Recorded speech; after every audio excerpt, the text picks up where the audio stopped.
Back in 1995 was when my grandmother passed away, and I had a major breakdown, meltdown, and so failing my suicide attempt, my employer at the time quickly sent me to EPA, employment assistance, and I was diagnosed with major clinical depression. I said, you would be depressed too if all this was happening to you. I'm not mentally defective. I'm not crazy. I rejected it. I was in total denial of it. That wasn't me. I understood my feelings, but you don't understand my condition. So that's how I felt toward the professional. That's how I felt toward the actual label and diagnosis. It was just way, way inefficient and insufficient to describe, you know, where I'm at.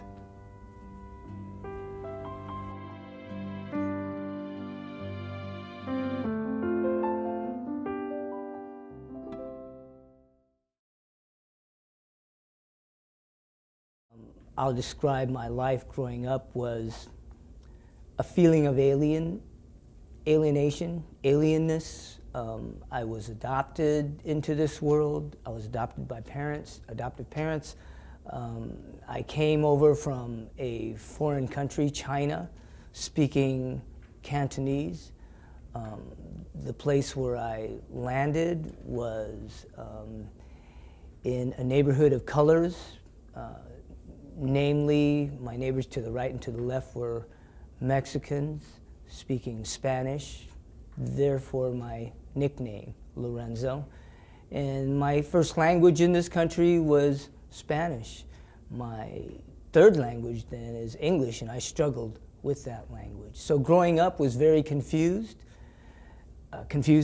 It was foreign, alien, and I would say hostile, because I came into a family of 5 siblings. It was a ready-made family. The parents, the adoptive parents, were guardians to 5 foster children, and I came in as, you know, their hope for raising a little child.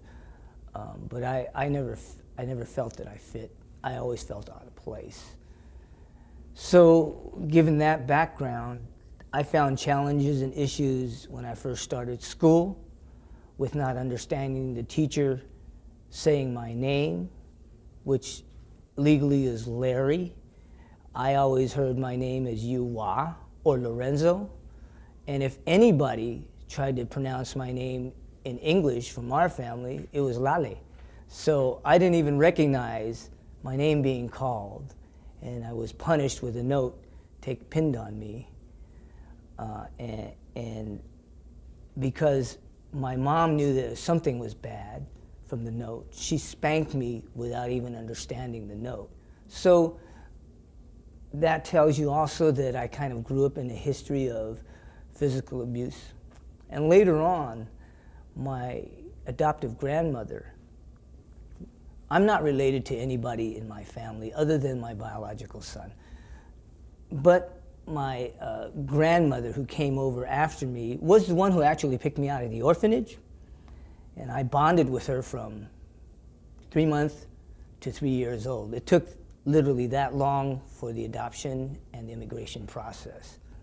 When she passed away, I was lost. I felt like a zombie, like a part of me had died, like I was out of body, like my spirit and my soul was someplace else and my body was just walking around on the earth. I so wanted to be with her. She and I were so close. We were the best allies and friends. You know, she just blessed my life over and over in many different ways, and she loved me unconditionally. And when she left, I felt I was no longer loved by anyone on this planet because nobody loved me like she loved me. I became suicidally depressed. I mean, to the point where I attempted to take my own life. I failed my suicide attempt. They 5150'd me. They had to call my parents to drive up to San Francisco General to They wouldn't release me. They 5250'd me. They had to have an extension. They wouldn't let me out unless it were in somebody that they could trust, in their hands or their custody would be my parents.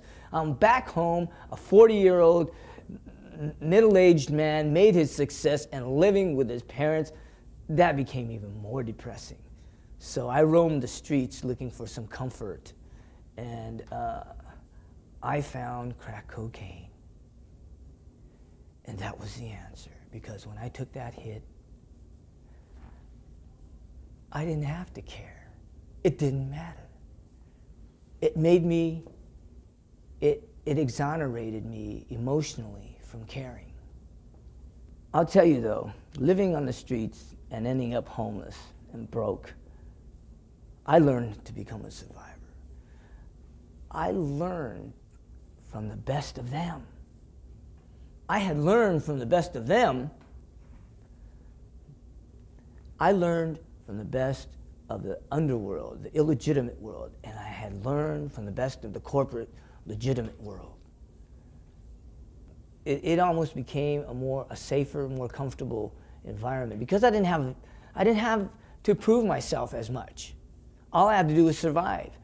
When I was back into the mainstream life, I had to go get a job again. I had to fill out applications. I had to tell them whether I had drug convictions. I had to prove myself. I had to wait, I had to reprove myself. I had already done that in a previous career. So it was just too much effort. And being Chinese, I felt ashamed to be taking these.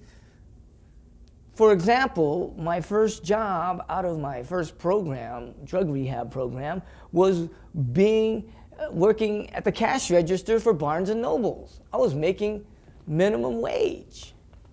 For a lot of other people that were in program for drug rehab, that was great. They were getting a legitimate job for the first time in their life. And I didn't downplay that.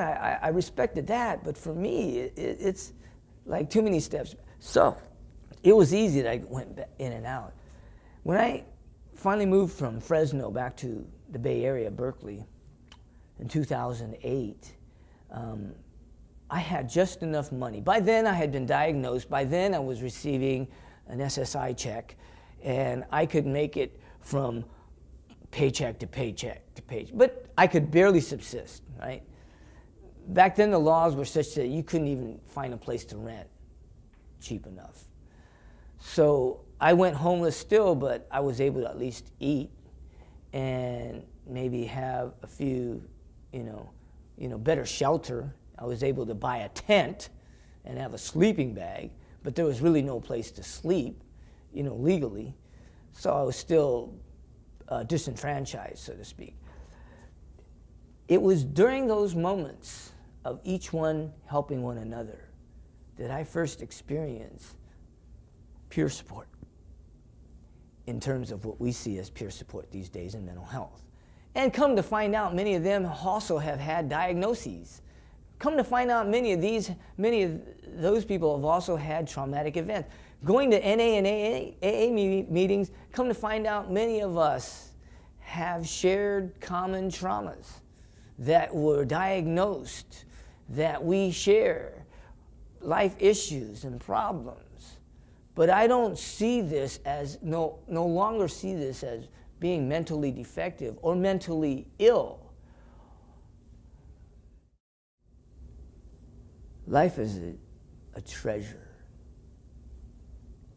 precious. And I find that best illustrated in my son. To think back now that I was going to end my life and leave him not knowing with so many questions and anguish. I am truly ashamed, but I've gotten over that. But to have so much help along the way has encouraged me and has heartened me. That help is everywhere. All we need to do is be receptive, because the help comes when we need it. I'm not ashamed of my diagnosis. In fact, I respect my diagnosis because it's a useful tool, a handle. I understand now the medical model is striving simply to get a grip on, to get an understanding of how to treat these conditions, which people, for whatever reason, is disturbing them inside to the point where their outward behavior becomes a danger to themselves or others. So at least even though it's a label, and to many, it's still considered a stigma. So I do intend to speak out, to illuminate, to help with my research and or advocacy in shedding light so that lay people can understand what those labels mean and what it means in specific to them in terms of security, safety, whether they have loved ones or neighbors that they're feeling threatened by or care for. So that'll be my lifelong endeavor.